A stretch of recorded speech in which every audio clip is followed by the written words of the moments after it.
Salvete omnes. This video will be continuing from the previous video, Aeneid Book 4, where we covered through lines 172, and this video will cover lines 173 to 197, the episode describing Fama. With that out of the way, let us pick up where we left off. Okay, we continue on now, and we shift, and the focus now comes to Fama, and this is a justly famous episode that we are about to embark upon. Rumor, and we see capital F here. So just a quick note, let's skim back up here just for a second. We saw Fama up here with lowercase f. Okay, lowercase f, Fama, is just rumor, the thing, the abstract concept. Uppercase F, Fama, is the goddess, or as we will see her described later on, the monstrum, the monster. So this Fama is a creature. So here we go. Extemplo, starting off with the adverb straight away. Fama goes pair, we're going to read, so magnas goes with urbes, obviously, right? Magnas and urbes, both accusative plural.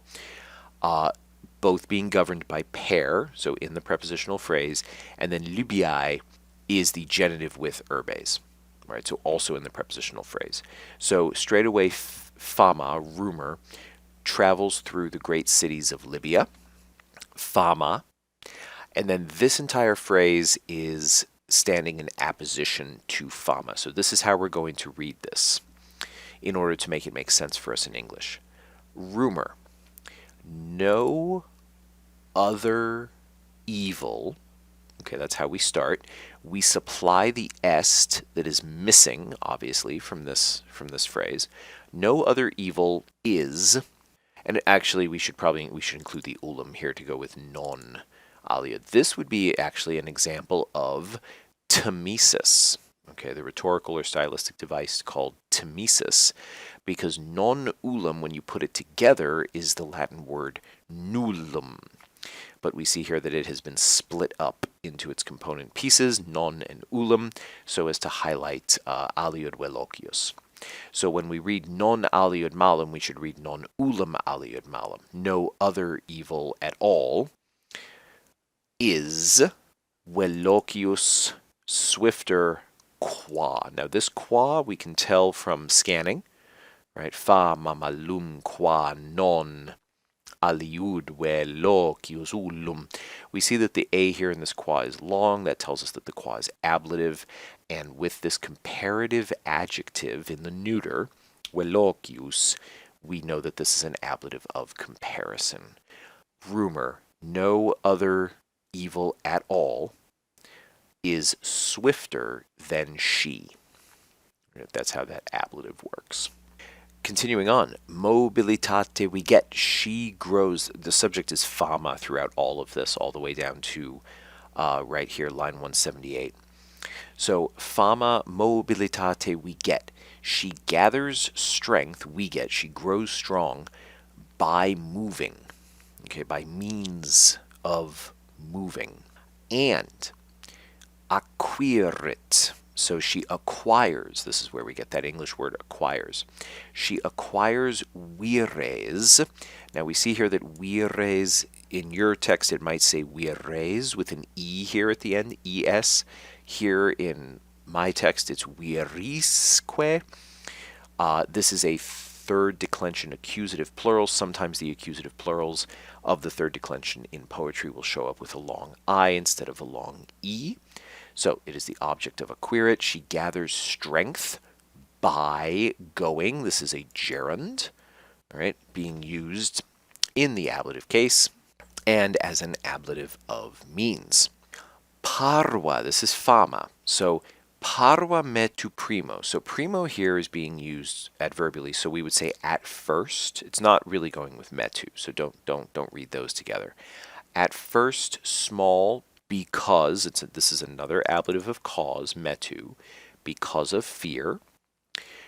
Soon, however, we might add, se satolet, she lifts herself in auras, into the sky, into the airs, into the breezes, into the heavens, something like that.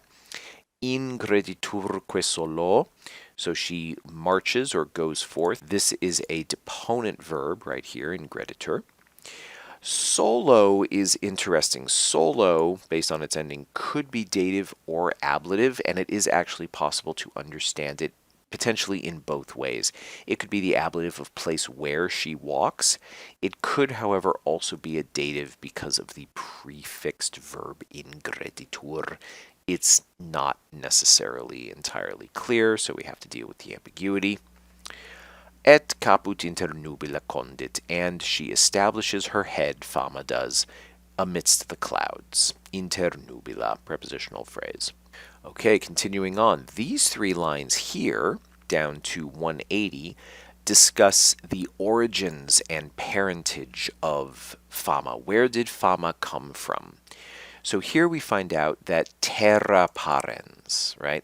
Earth, again, Gaia in Greek, her parent, right? So she is the child of Earth, and Earth apparently was irritata ira deorum, was irritated or annoyed, or we might even say irate, with anger towards the gods. All right, ira deorum. So this deorum here, this genitive going with ira, we can tell from the way that we read it that this is an objective genitive. The anger that Terra has is directed at the gods, direct object. Not subjective, that would be the gods making Terra angry. That's not what's happening. Terra has been irritata, with ira towards the gods. And so what does she do, terra parens? Well, for that we have to go all the way down here to progenuit. She birthed. And then everything else we see here in blue is Fama. Terra parens, Mother Earth, her parent, annoyed with anger towards the gods, birthed her. That would be Fama. Extremum we see here. So here we learn that she is the youngest or the last born. This phrase right here, ut perhibent, we're just going to toss this off and then forget about it. This is a relatively standard way, certainly in Virgil and in poetry, of saying literally as they say. All right, perhibent we see is indicative. That means we understand ut means as, and peribeo simply means something like dicere. Okay, as they say, as they report, as the story goes. Mother Earth gave birth to her the last, here we are, extremum, sororem. We see the hyperbaton going on here with the radical separation of these two words that clearly go together. She was the youngest sister, okay, the final sister. And then koyo and keladoque, these are both dative because, it makes sense, right? She was the last sister to these two titans, the titans Coeus and Enceladus. And then we're not done. We're still talking about Famam. She was the final sister. Then we learn that she was celerem. Right? She was swift. And this adjective celerem leads us to the ablatives pedibus and pernicibus alis, both ablatives of respect. All right, so she was swift with respect to her feet, and she was also swift with respect to her swift, that's what pernex means, swift wings. So she's not only swift on foot, but she's also swift in the air. And then this entire phrase here, monstrorendingens, is again still talking about Fama, a gigantic, horrible monster.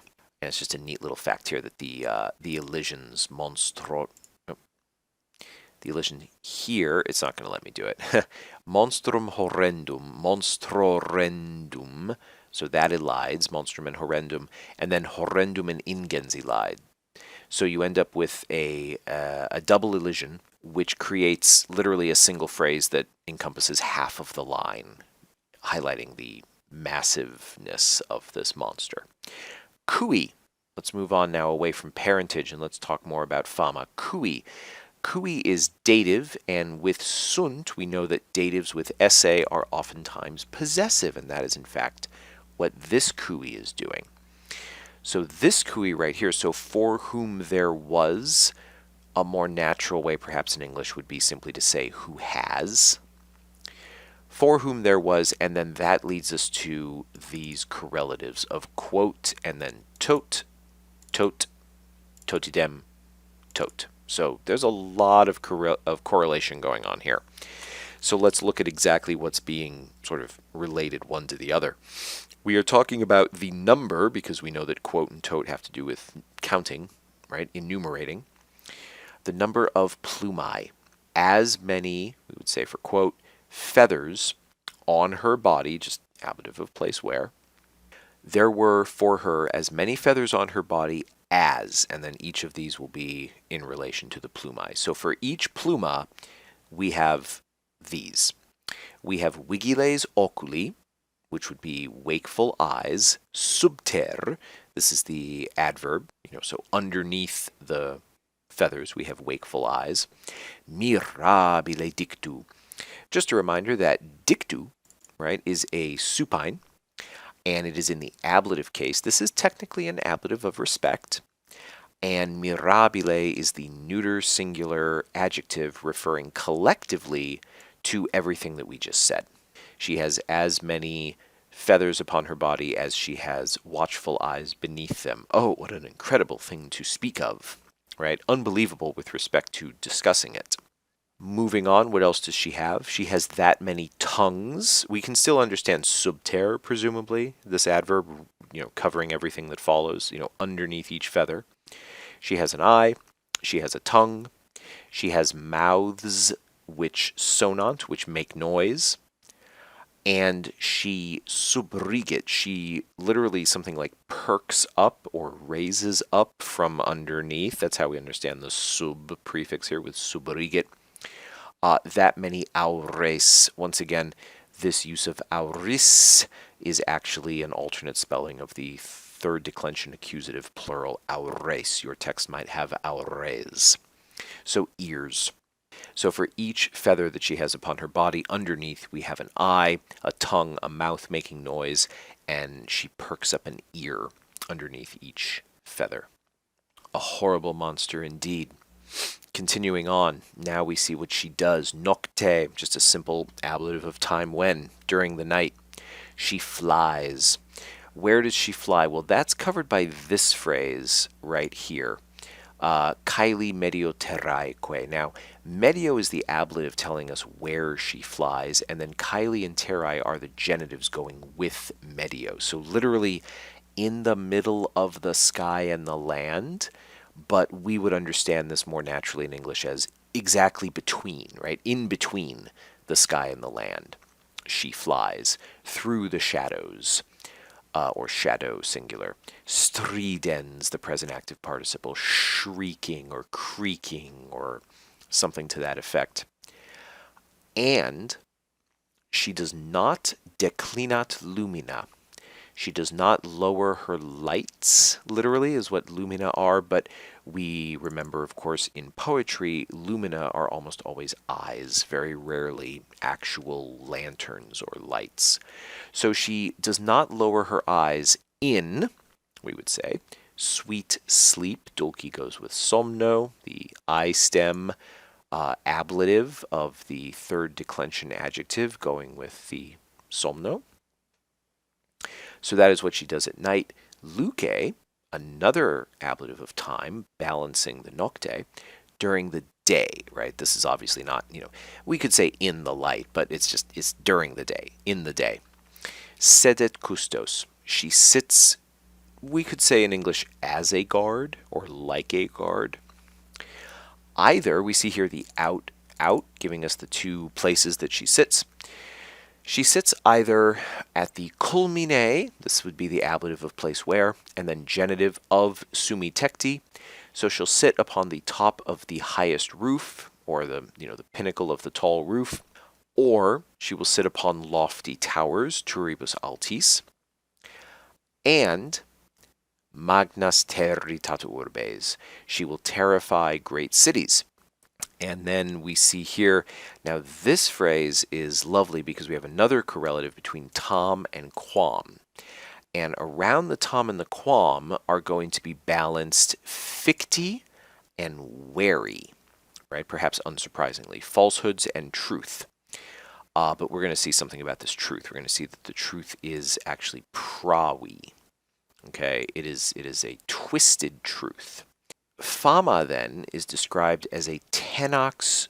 She's a tenox nuntia.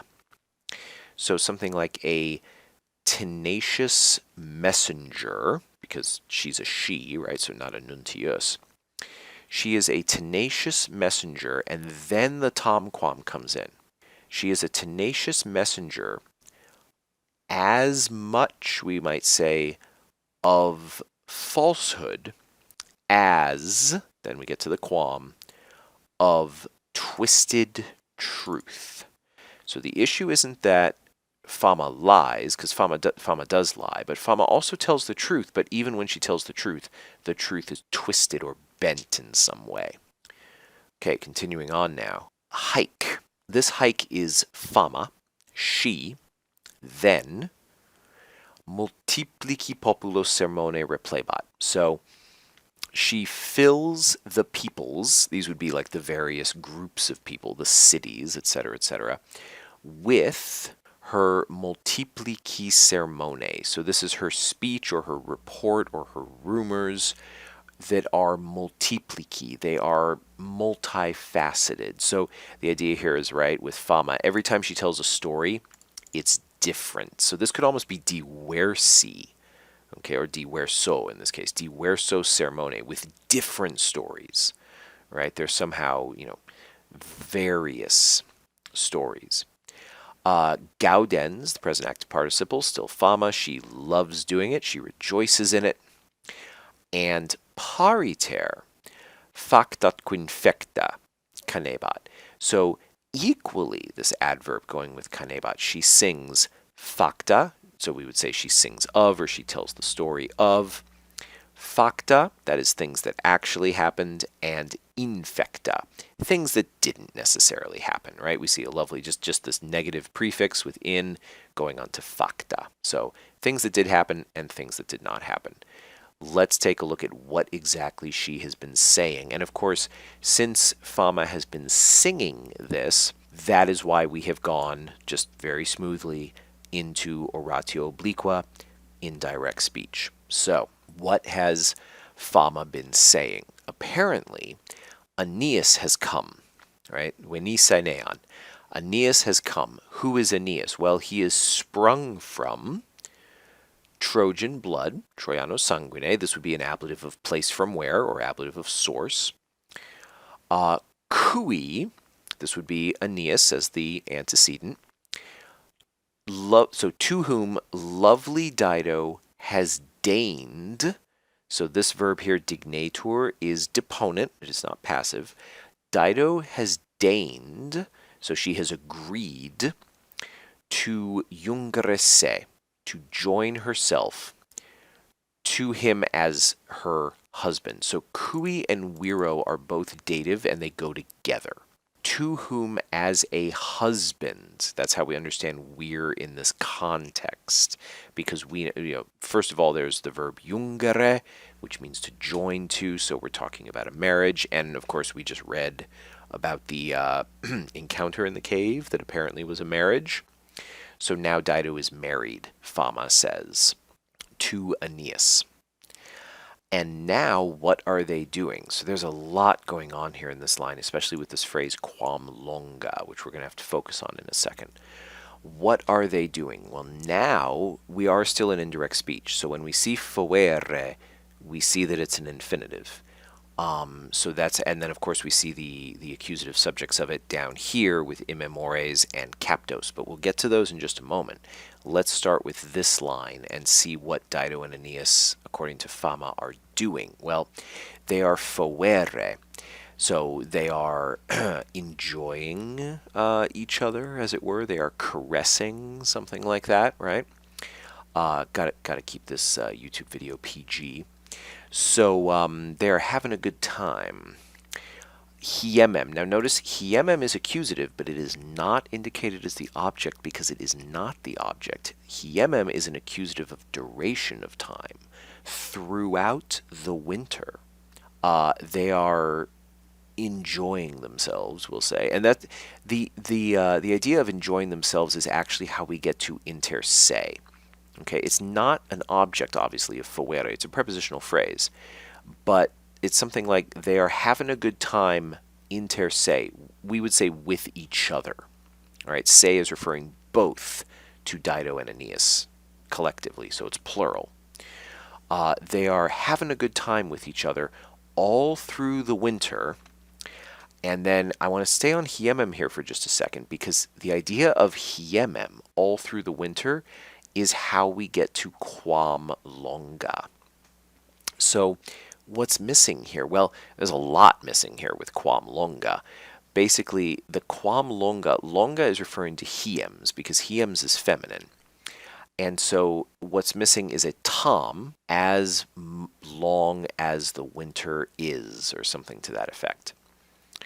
Okay, so tam hiemem quam longa, as much as the winter is long, they are enjoying themselves, with each other in luxu, okay, in luxury, or possibly by means of luxury, right? It could be an ablative of means.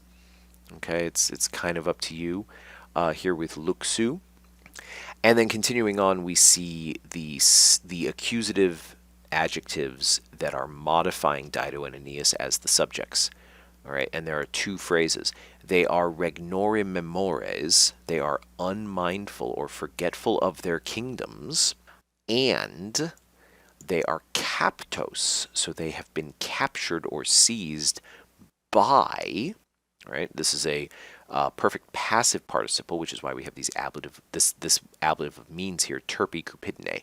They have been seized by shameful lust. Okay, cupido is not love, it is lust. So that is what has captured Dido and Aeneas, according to Fama. All right, continuing on. Now, for this next line here, this hike, I have indicated here, as you can see, that the hike is the object of diffundit. Not everyone agrees. It is entirely possible to read hike as going with deaphoida.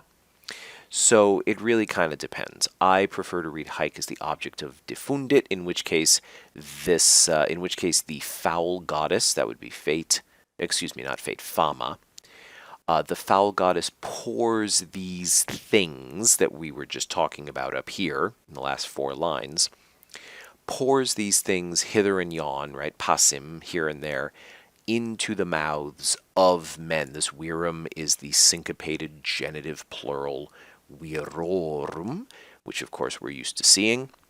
You don't have to read it that way. You could read hike as going with deaphoida. This foul goddess pours stuff, right, into the mouths of men. It's entirely up to you. So protinus, this could mean immediately, but it probably just means, thereon, so then, right, kind of like next or furthermore. Still Fama, still the subject. Fama has not ceased to be the subject and will not cease until we get down here talking about Iarbas. What does Fama do? She literally turns her course downward. So, basically she travels to, right, King Iarbas. But torqueo, of course, we know means to twist. De gives us a sense of downward. And cursus is her course, right, her path, her journey. So she twists her course downward towards King Iarbas, and she inflames his soul with her words, by means of her words. And she heaps up, agerat means to pile in a heap, she heaps up his wrath or his anger.